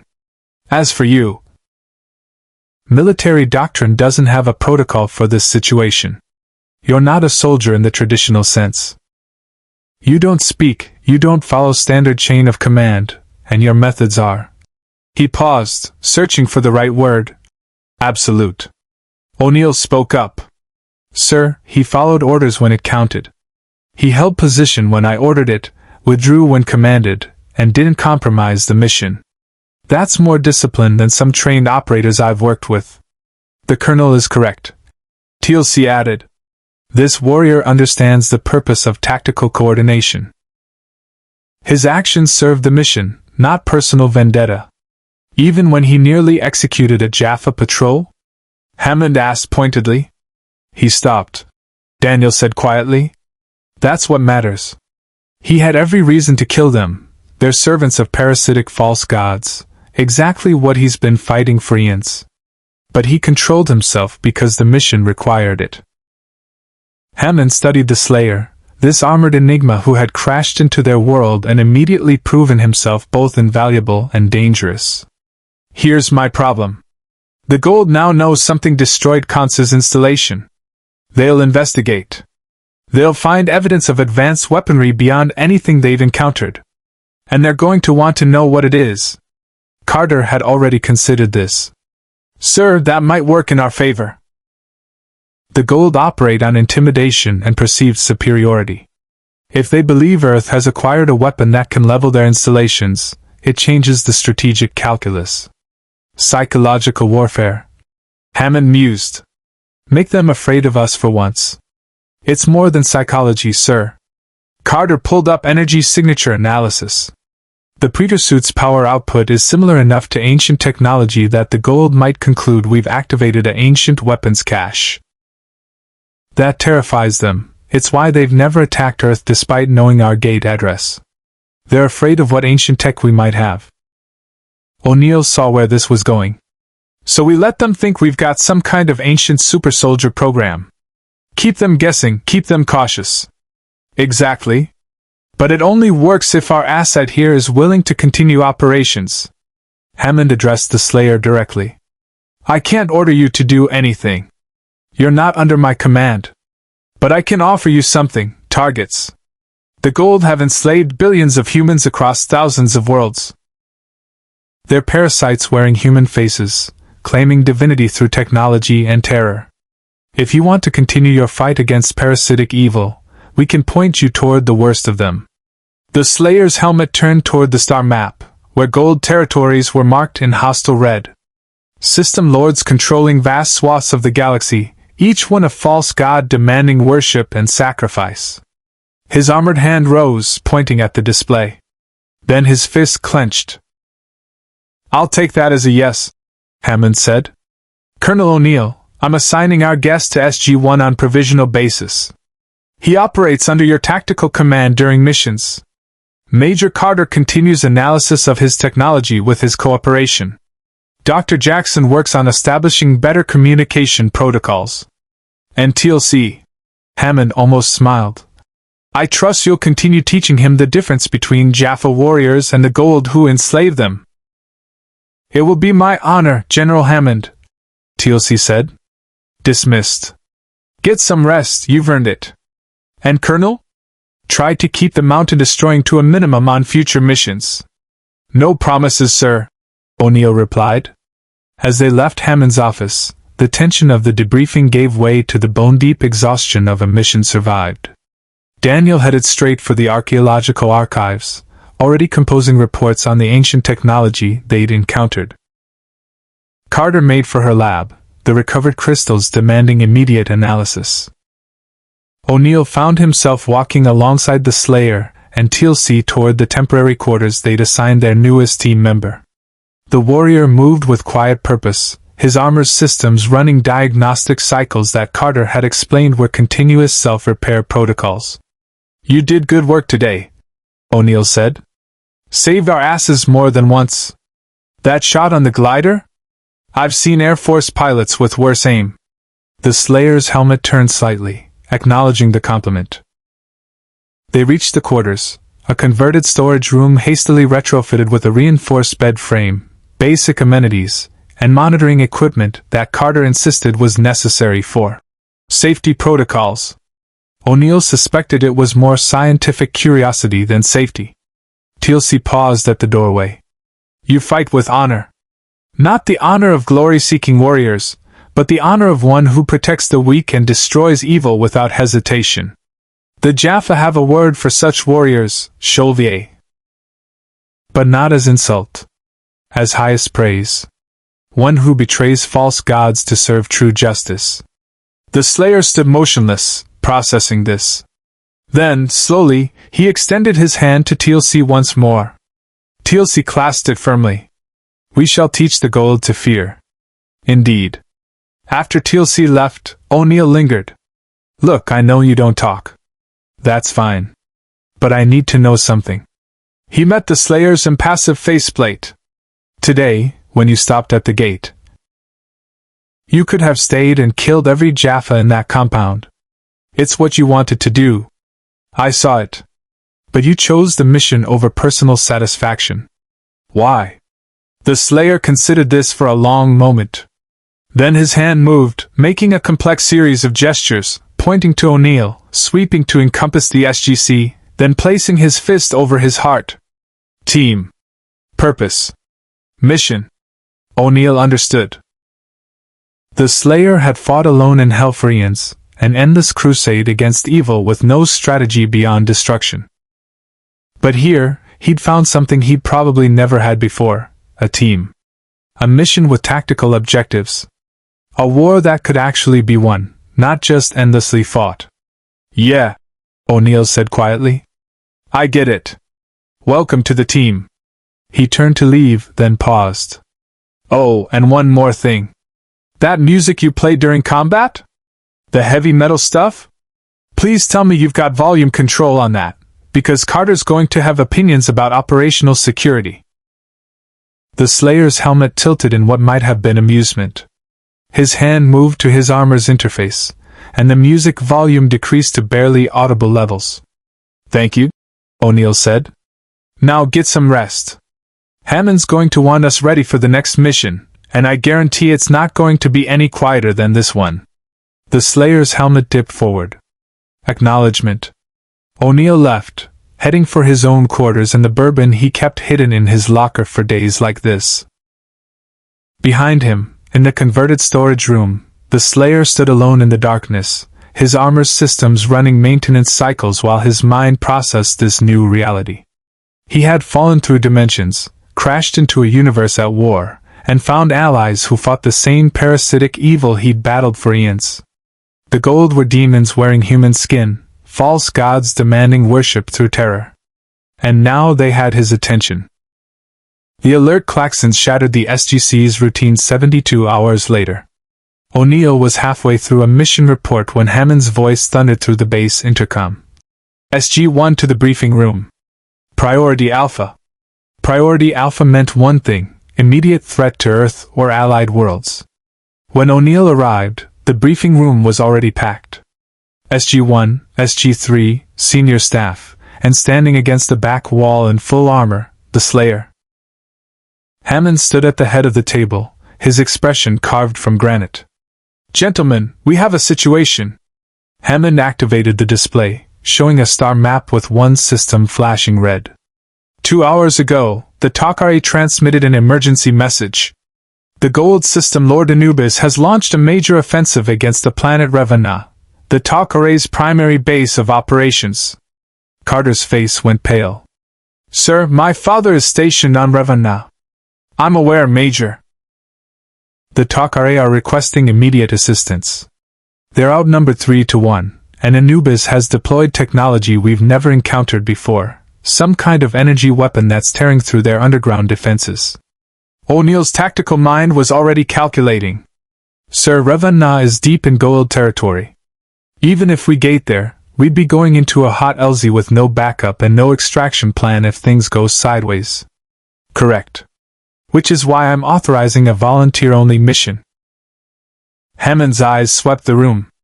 "Make no mistake, this is a rescue operation with extremely high probability of casualties. The Teal'c are our allies, and they've provided intelligence that's saved Earth multiple times. But I won't order anyone into what might be a suicide run.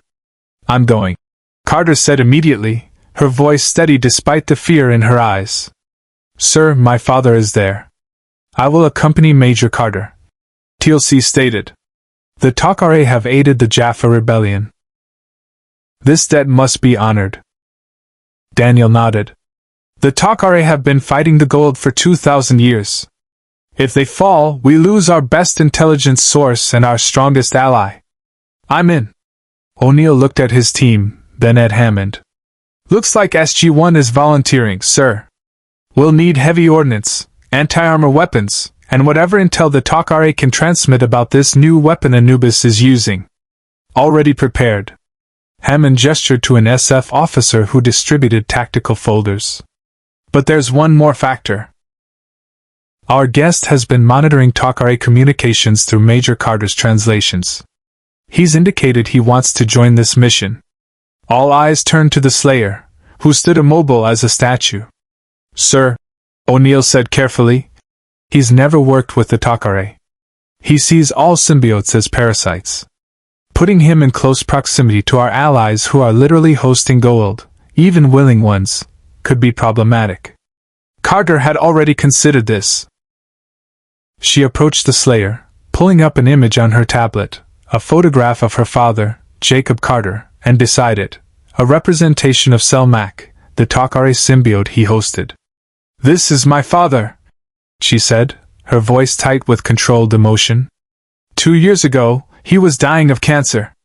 Teal'c offered to blend with him, save his life in exchange for partnership. They share the body equally. They're both in there, working together. My father chose this. Do you understand? Not possession. Partnership. The Slayer stared at the image for a long moment. His helmet turned to Teal'c. "The Teal'c are not Goa'uld," Teal'c explained. "They oppose the system lords. They have sacrificed much to free my people from slavery. Teal'c saved Jacob Carter's life and fights beside him against our mutual enemy. To harm the Teal'c would be to harm those who fight evil alongside us." The Slayer's armored hand rose slowly, pointing at Carter's tablet, then making a question gesture. Carter understood. "You want to know if I trust them?" "Yes. Completely. Teal'c is family to me. All the Teal'c are allies." The Slayer stood motionless for 5 heartbeats. Then his helmet dipped forward, acknowledgement, acceptance. His hand moved in a clear gesture. He would fight alongside them, but he would watch. Verify. "Good enough for me," O'Neill said. "Sir, SG-1+1 is ready for deployment." Hammond nodded grimly. The Teal'c transmitted coordinates for a secondary gate location near their base. It's in a canyon system that provides natural cover, but you'll have a 2-kilometer hike through hostile territory. Anubis has deployed Jaffa shock troops and what the Teal'c are calling co-warriors, some kind of enhanced super soldiers. "Fantastic," O'Neill muttered. Super soldiers. Because regular soldiers weren't enough. Major Carter, your objective is to reach the Teal'c Command Center and assist with evacuation.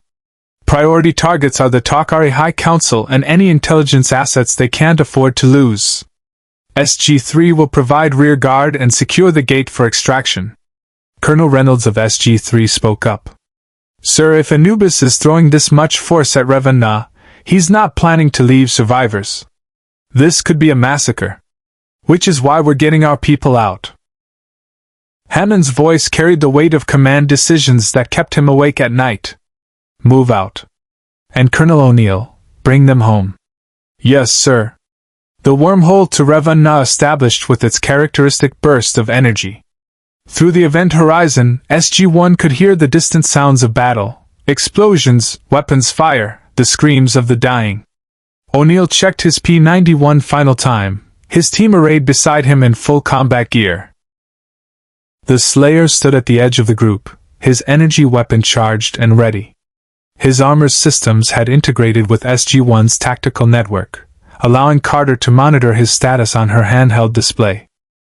Remember, O'Neill said, his voice calm despite the chaos awaiting them. This is search and rescue. We find the Teal'c, we get them out, we do not engage unless necessary. Speed and stealth over firepower. He glanced at the Slayer. And yes, I know stealth isn't exactly your forte, but tried to keep the mountain destroying to a minimum until we've secured our people. The Slayer's helmet dipped. Agreement. Move out. They stepped through the Stargate. Revan was dying. The planet's distinctive purple sky was choked with smoke from burning underground installations. The canyon system that concealed the Teal'c base had become a war zone, Jaffa death gliders strafing the ridgelines, ground forces advancing in disciplined formations, and in the distance, explosions that spoke of subterranean battles raging beneath the surface. Carter immediately deployed sensors, tracking for her father's subcutaneous transmitter. I've got him! He's in the primary command center, 800 meters northwest. But sir, I'm reading massive energy signatures between us and that position. Those co-warriors the Teal'c mentioned, they're blocking the direct approach. Teal'c observed the battlefield through his scope. I count 30 Jaffa in defensive positions along the canyon rim. Standard suppression pattern. But the co-warriors... He paused. They are unlike any Goa'uld troops I have witnessed. Their armor appears impervious to staff weapon fire. Daniel pointed to the canyon floor. There's a service tunnel system the Teal'c use for supply runs. If we can reach the entrance, we could bypass the surface fighting entirely. Except that entrance is currently occupied by approximately a dozen angry Jaffa. O'Neill observed. We need a distraction. Something that pulls their attention away from. The Slayer stepped forward, raising his energy weapon. O'Neill sighed. Of course. The walking distraction volunteers himself. Okay, new plan. Our friend here draws fire and clears the canyon approach. We use the chaos to reach the tunnel entrance. Teal'c, you're with him. Someone needs to make sure he knows where the friendlies are. Carter or Daniel, you're with me. We hit the tunnels fast and locate the Teal'c. Colonel, Carter said hesitantly. Sending him out there alone against that much firepower. Major, I don't think alone means the same thing to him as it does to us. O'Neill looked at the Slayer. You good with this? Make noise, kill bad guys, don't hit the good guys? The Slayer's response was to chamber a round in his shotgun with a sound like thunder preparing its voice. I'll take that as a yes. Teal'c, try to keep him from leveling the entire canyon. I shall endeavor to do so, O'Neill.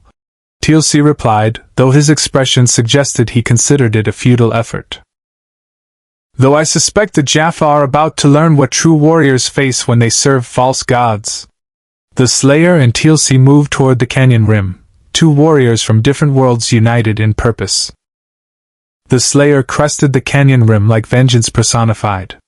Below, Jaffa warriors manning defensive positions looked up in time to see an armored figure silhouetted against Revanna's purple sky, energy weapon raised. For one frozen moment, confusion rippled through their ranks. This was no Teal'c, no human resistance fighter they'd been briefed to expect. Then the Slayer opened fire, and confusion became terror. The energy weapons discharge carved through Jaffa positions with surgical precision. Warriors who had served the Goa'uld for decades, who had faced Teal'c insurgents and rebel Jaffa without flinching, broke ranks as their comrades were vaporized where they stood. The Slayer descended into the canyon in controlled leaps, his armor's kinetic systems absorbing impacts that would shatter bone. Teal'c followed with his staff weapon, providing covering fire and, more importantly, target identification. "The fortified position at Grid 7-3 harbors civilians," he called out. "Teal'c non-combatants." The Slayer's weapon tracked away from that position immediately, refocusing on legitimate military targets. A Jaffa squad attempting to flank was met with the double-barreled shotgun's thunder.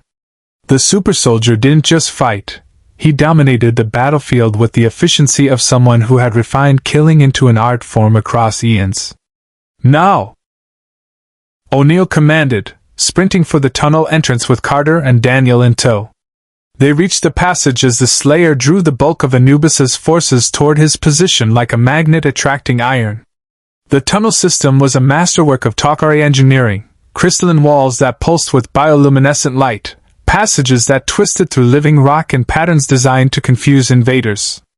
Carter's scanner led them deeper, following her father's signal through the labyrinth. The sounds of battle above were muffled by stone, replaced by closer, more immediate dangers. Blast marks scored the walls.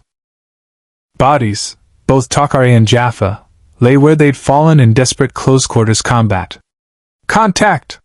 Daniel shouted as 3 Jaffa rounded a corner ahead, staff weapons rising. O'Neill's P-90 spoke first, controlled bursts dropping 2 warriors before they could fire. The third got a shot off, the energy bolt searing past O'Neill's shoulder close enough to feel the heat, before Daniel's sidearm caught him center mass. "Keep moving!" O'Neill urged, reloading on the run. They burst into the command center to find organized chaos. Teal'c operatives were destroying data crystals and collapsing tunnel sections to prevent Anubis from capturing intelligence. In the center of the maelstrom stood Jacob Carter, or rather, Jacob Carter's body inhabited by both the human host and Selmak, the Teal'c symbiote. "Sam!" Jacob's voice carried Selmak's dual-tone resonance. Relief and fear warred across his features. "Dad!" Carter rushed to him, the scientist and soldier momentarily giving way to the daughter. "We're getting you out of here. The co-warriors have breached the eastern galleries," Jacob said urgently, his eyes flashing briefly as Selmak accessed tactical data. "They're using some kind of phase-shifting technology. Our weapons pass right through them. We've lost 30% of our operatives, and the High Council." An explosion rocked the chamber, showering them with crystal fragments. Through the collapsing eastern passage came something from a nightmare. The co-warrior stood 7 feet tall in black armor that seemed to absorb light itself. Its movements were wrong, too smooth, too coordinated, like a puppet animated by something that understood physics but not biology. In its hands, an energy staff pulsed with power that made Carter's scanner shriek warnings. It raised the weapon toward Jacob. O'Neill fired his entire magazine into the warrior's center mass. The rounds passed through the armor like it wasn't there, sparking off the wall behind. The co-warrior didn't even flinch. "Phase shifted!" Carter shouted. "It's partially out of sync with normal matter. Kinetic weapons won't work." The co-warrior fired. Jacob threw himself sideways, the energy bolt missing by centimeters and vaporizing a data console into constituent atoms. Daniel grabbed a fallen staff weapon, fired point blank. The energy discharge passed through the co-warrior's torso harmlessly. "This isn't working!" The warrior advanced with mechanical inevitability, its weapon tracking toward Carter now. O'Neill threw himself between them, knowing it was futile, knowing his P-90 was useless. The ceiling exploded inward. The Slayer dropped through the breach in a shower of crystal and stone, having fought his way through the entire canyon garrison and down into the tunnels following the sounds of energy weapons. His helmet locked onto the Goa'uld warrior immediately, tactical systems analyzing the threat. The Goa'uld warrior turned, processing this new variable.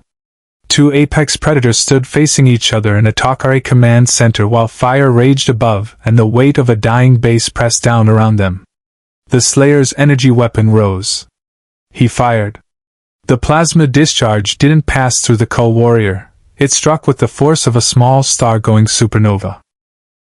The exotic matter in the Slayer's ammunition existed partially outside normal spacetime, allowing it to interact with the phase-shifted armor.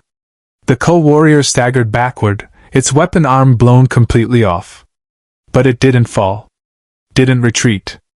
Anubis's super soldier simply raised its remaining arm, and the energy staff reformed in its grip like the armor was self-repairing. It's regenerating! Carter's scientific mind raced through impossible data. The armor has some kind of molecular reconstruction matrix.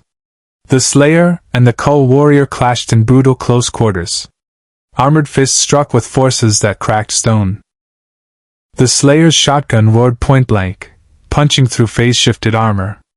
The Goa'uld warrior's energy staff discharged, and only the Slayer's shields prevented instant vaporization. They were too evenly matched.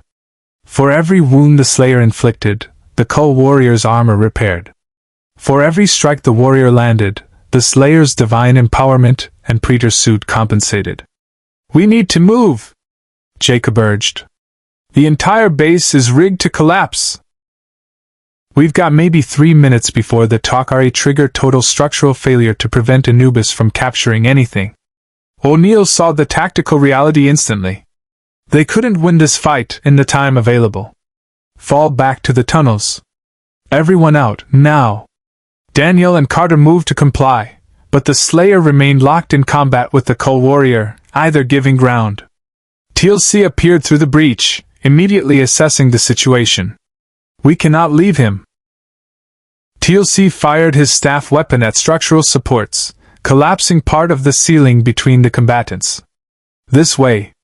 The temporary barrier gave the Slayer 1 second of separation. In that moment, his helmet turned toward O'Neill. The warrior made a sharp gesture, "Go," then turned back to the Goa'uld warrior as it phased through the debris. "I am not losing another teammate." O'Neill grabbed a Teal'c explosive crystal from a demolition pack, armed it, and threw it at the Goa'uld warrior's feet. "Fire in the hole!"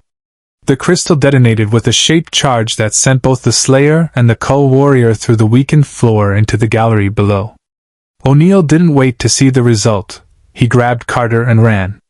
The Teal'c base collapsed in a controlled implosion, thousands of tons of rock falling into carefully engineered weak points. The tunnel system became a death trap, passages sealing behind fleeing survivors as they raced for the surface gate. SG-1 burst from the canyon tunnels with Jacob and a dozen Teal'c operatives, heading for the Stargate where SG-3 held a defensive perimeter. Behind them, Revanna's surface buckled and heaved as the underground city tore itself apart. "Where is he?" Carter demanded, scanning the destruction. "Where's the Slayer?" "Unknown," Teal'c said grimly, his own expression troubled. "The collapse separated us." The Stargate was dialing, SG-3 providing covering fire against the remaining Jaffa forces. But O'Neill found himself frozen, staring at the smoking ruins where his newest teammate had vanished. "Colonel, we have to go!" Reynolds shouted. "The wormhole won't hold forever." Then the rubble erupted. The Slayer emerged from the destruction, his armor scorched and damaged but functional. In one hand, he dragged the Goa'uld warrior's severed head, proof that even Anubis's super soldiers could be killed. His energy weapon was depleted, his shields offline, but he walked with the same implacable determination that had carried him through hell itself. "Move, move, move!" O'Neill commanded, relief flooding through him. They hit the Stargate in a running retreat, materializing in the SGC gate room as the wormhole collapsed behind them. Medical teams swarmed the Teal'c survivors. Jacob embraced his daughter while Selmac's voice reassured her they were both unharmed. The Slayer stood apart, setting down the Goa'uld warrior's head for Carter to analyze. His armor was running critical diagnostics, systems redlined from the punishment they'd endured. Hammond descended from the control room, surveying the battered team and the Teal'c refugees. "Status, Colonel?" "Mission accomplished, sir. Teal'c High Council members are secure, along with critical intelligence assets. We lost the base, but we saved the people." O'Neill looked at the Slayer. "And we confirmed that Anubis's new toys can be killed. It just takes someone stubborn enough not to care about impossible odds." "Indeed," Teal'c said, approaching the Slayer with something approaching reverence. "You fought a Kull warrior in single combat and emerged victorious. When word spreads, and it will spread, the Jaffa will speak of this day. The day a warrior proved that Anubis's creations are not invincible." Jacob Carter approached the Slayer as well, his eyes flashing as Selmak spoke through him in the dual-toned voice. "You saved my daughter's life. Both our lives. The Teal'c are in your debt." The Slayer's helmet turned to Jacob, studying the human who shared his body with a symbiote, not through force, but through choice. Partnership instead of parasitism. After a long moment, the Slayer extended his hand. Jacob clasped it firmly, human and Teal'c together acknowledging the warrior who fought demons. "Welcome to the Alliance." In the weeks that followed, the Teal'c spread word through their intelligence network about Earth's newest asset. The Goa'uld system lords began to hear whispers of an armored warrior who appeared on battlefields like divine retribution, destroying installations and killing Kull warriors with impossible efficiency. Some called it propaganda. Others, having witnessed the ruins of Kansa's weapon facility or heard survivor accounts from Revana, began to fear. Anubis himself took notice. His half-ascended consciousness recognized the energy signature that no Goa'uld technology could replicate. Divine empowerment from a source outside this reality. For the first time in millennia, the most powerful system lord faced something he couldn't simply overwhelm with stolen ancient knowledge. At Stargate Command, the Slayer became a permanent fixture of SG-1. He trained with them, fought alongside them, and slowly, through action rather than words, proved that even the silent could communicate volumes. Carter reverse-engineered principles from his armor that advanced Earth's defensive technology by decades. Daniel found ways to integrate the warrior into first-contact scenarios, his presence a reminder that Earth had teeth. Teal'c sparred with him, two warriors from different worlds finding brotherhood in shared purpose. And O'Neill learned that sometimes the best teammate wasn't the one who followed every protocol perfectly, but the one who understood that some evils required absolute opposition. The Goa'uld had enslaved humanity for thousands of years, hiding behind superior technology and parasitic immortality. They had believed themselves untouchable, their false divinity unassailable. They had never faced someone who fought demons in hell for eons and emerged not broken, but sharpened into a weapon of infinite purpose. The war against the system lords had entered a new phase. The Slayer had found his crusade. And across 1,000 worlds connected by the Stargate network, parasitic false gods were learning what it meant to be prey instead of predator. The demon killer from hell had arrived. His war was eternal. His purpose was absolute. And he had only just begun. Indeed. Hit the subscribe button for more interesting stories. Thank you for watching.